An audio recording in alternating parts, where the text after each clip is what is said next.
Last time when I was in Brussels was actually about 7 or 8 years ago. I used to do a lot of day trips there, but didn't really get to see much of the city because the trips were mainly just to hang out with some friends. This time around, I did a solo day trip and I actually noticed some things that went over my head in the previous trips. This time I was like, has it always been this way? Did I miss something? Or did Brussels change? It's quite a small city as well. I cannot believe I never got to fully explore it. One day is definitely not enough, even though it's a small city, but you can get a taste of it, I guess. I landed and went through immigration, then I needed to get to Brussels city. The airport is not that close to the city, so you would need to connect with a taxi or a bus. When I went over to the ticket machine, I saw this peeing boy poster. It really was my first time noticing this. The peeing boy, or the mannequin piss, is actually the most famous statue in Brussels, and its symbols are everywhere in the city, especially in the tourist areas. Ticket machines make my life so much easier since most of them have the English option. Otherwise, I would have to try to communicate with the staff with broken French. To be fair though, most Europeans from the mainland are good with languages and tend to be fluent in multiple languages. I just feel awkward speaking English in a French-speaking country. Well, the official languages in Belgium are Dutch, French, and German, depending on the region you're in, but in the capital city, Brussels, I mainly hear French. Brussels is also one of the capital cities of the European Union. Some sources say that the EU has 3 capital cities. Others, they're saying that there's actually 4, the others being Luxembourg, Strasbourg, and Frankfurt. I have videos of the other capital cities as well on my page if you're interested. Brussels is considered the capital city of the EU because it has a lot of EU institutions, and Belgium was actually one of the founding members of the EU together with France, Germany, Luxembourg, Italy, and the Netherlands. This is Brussels Midi Station. You can get trains to London from here. It's actually just a 2-hour journey to London. When I'm in Brussels, I normally start the trips from this station just because I don't know the city very well and I needed a locker to keep my luggage. And this station smells of urine. Last time it wasn't this bad, I swear. It makes sense why the most famous statue in this city is a pissing boy. It really does symbolize the vibe. The way this place smelled, I actually didn't want to keep my luggage here, but I didn't know about other options and I was tired, so I just settled. I have to say though, most of these famous European cities smell of piss. Paris, Brussels, and Milan are on top of the piss list in my opinion. Last time when I was in Milan, I remember not wanting to wear sandals even though it was extremely hot. Because you could see the dry piss on the ground plus the stench, oh my god. From then onwards, I always wear trainers when I'm exploring cities.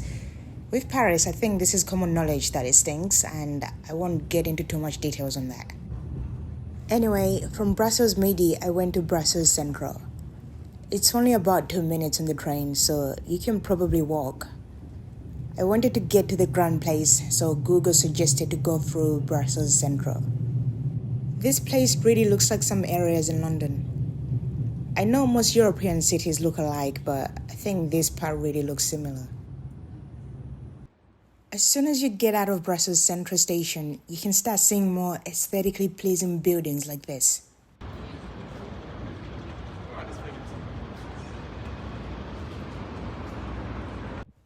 This is the St Michael and St Gudula Cathedral. The details are so amazing. This cathedral, its construction started in the 11th century and was finished around the 16th century. I mean, how are people able to build this in the 11th century with no computers? Like, how would you even start planning something like this? And before you even start planning, how would you know you're going to be good at constructing it?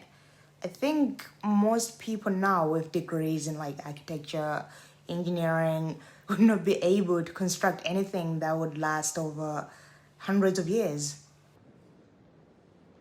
Sunday service mass still takes place here. This was a Saturday, but I also saw some people praying.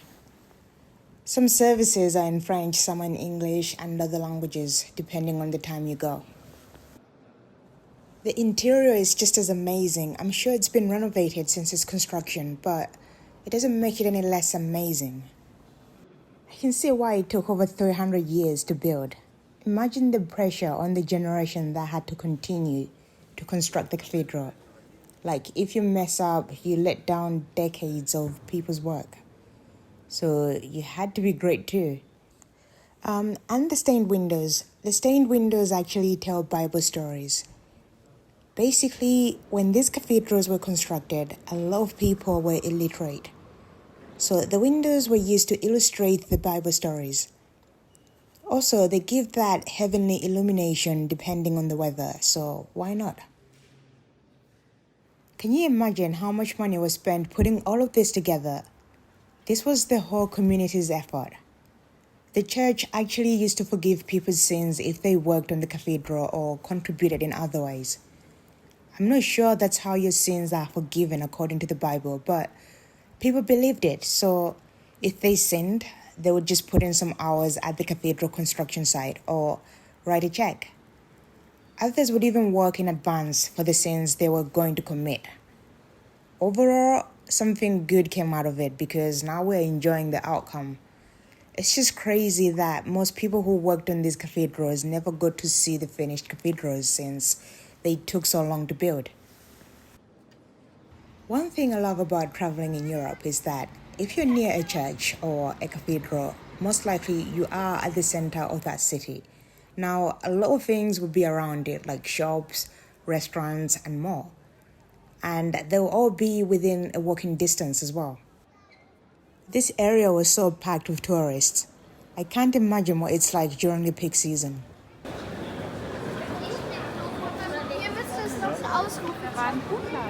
I feel like every European city I've been to, I've seen this building. In Milan, it's that Galleria Vittorio Emanuele II building. Well, this one is a little modest compared to the one in Milan, but it's still very beautiful to look at. This area is also great if you want to try out Belgian chocolate. I mean, if you're in Belgium, you've got to try out the chocolate. It's one of the best things about Belgium. And this area doesn't smell of piss, so you wouldn't have to worry about that. So, apparently Brussels is one of the most boring cities in the world, according to Google. I don't agree with this. It has a lot of character. I know it looks like a typical European city, but it does have its charm. I get how it might sound boring to some people due to the fact that it's meant to be the European Union capital city, so maybe it may give off the impression that it's just offices and meetings, but for some people who like the nightlife, it's available here. It's lively and has a lot of variety. There's a lot of live music, bars and nightclubs. For people who are for the streets, the red light district is also available here. For the holy ones, I've already shown you the cathedral. If you love food, there's a variety here, and after all, Belgium did invent chips or French fries for Americans.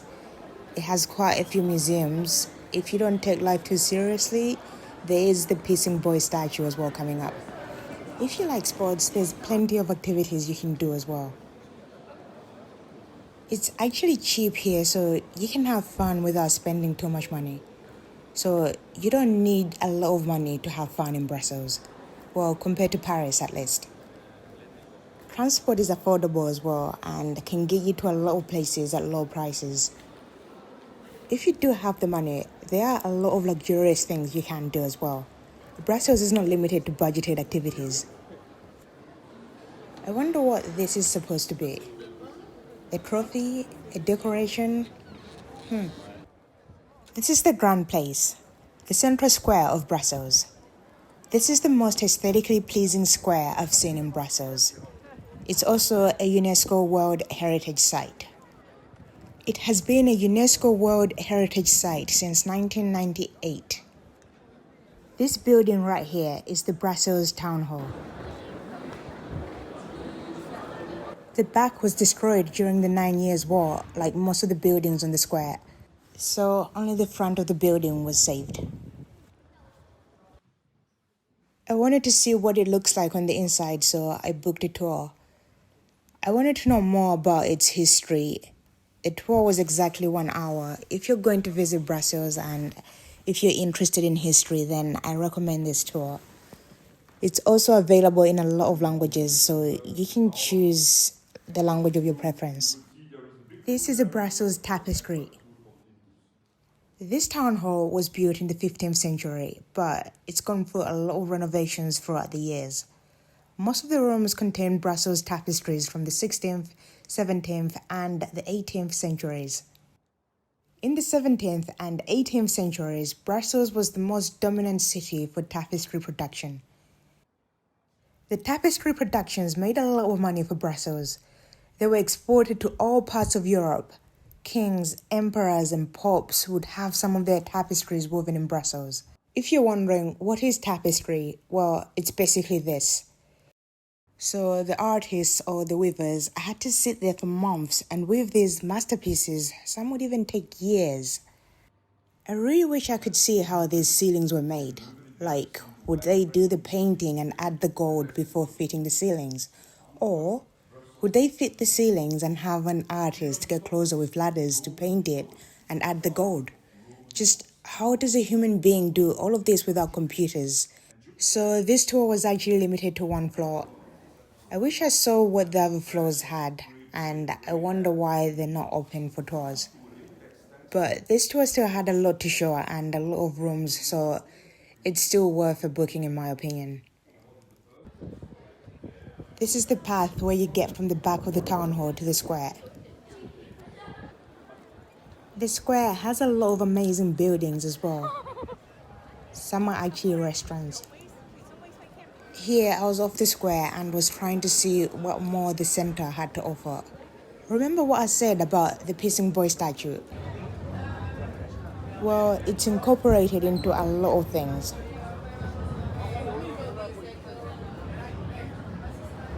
If you have a sweet tooth, you will have a great time in Brussels.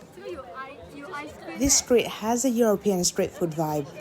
You know, like you get the food but you don't dine in kind of thing.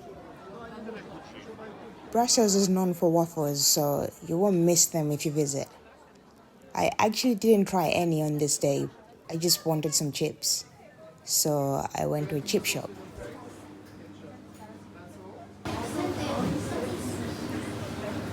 Thank you.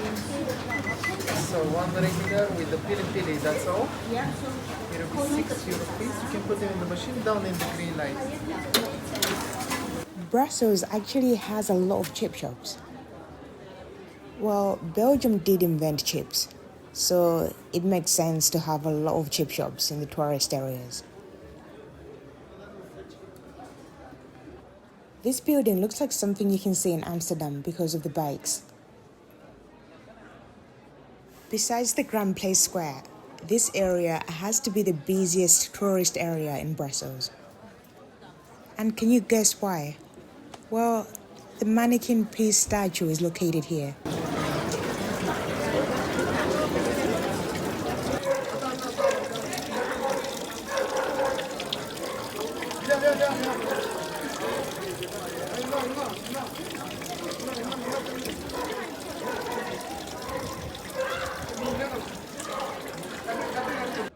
There's also museums like the Chocolate Museum. I definitely will have to check it out next time. Brussels actually has a lot of interesting murals. I think some are inspired by Tintin. I don't know much about Tintin though. I think he was popular before I was born. This area, I think it's a mixture of a residential and commercial area. The vibe was nice though. The architecture in this area, it feels like a mixture of French, Dutch, and German. But it really works. The murals just give it more character. Tintin inspired a lot of the murals because the creator, Urgi, was Belgian. This mural does look like a scene from a cartoon, which I'm guessing it's probably Tintin. After walking for like 4 hours, I needed a coffee break.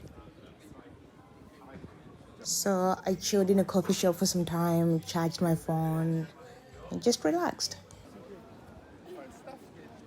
Then I went back out again, and this area just looks like Paris. Is it me? I feel like every European city has a district that looks like Paris. Geneva has one, Luxembourg has one, Budapest has one, every city has one. And I like how everyone was just casually chilling. This is like a little Tintin museum. It's really cool if you are a fan or if you're not a fan. The good thing about this shop is that it's right at the center, so you will not miss it. It's actually right next to the Grand Place. Most of the tourist things in Brussels Center are near each other.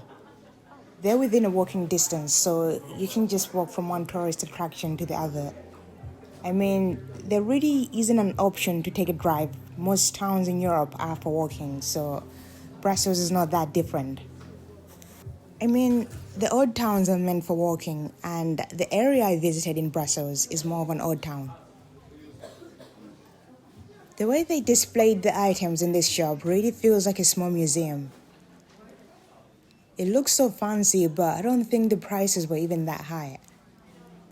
Considering the shop's location, most shops in tourist areas overprice their items. Oh yeah, just one thing to point out about the shop. A lot of the merch is actually in French, as it should be since this is Belgium, but if you don't speak French, you may not have the option to buy some of the books or magazines or whatever there is in English. So just keep that in mind. Or maybe if you ask, they might have some options. But I heard some people complaining about not having the English options. Or maybe the Tintin Museum would have some English options. If you've made it this far into the video, clearly you're interested and you've enjoyed yourself. So why haven't you liked the video yet?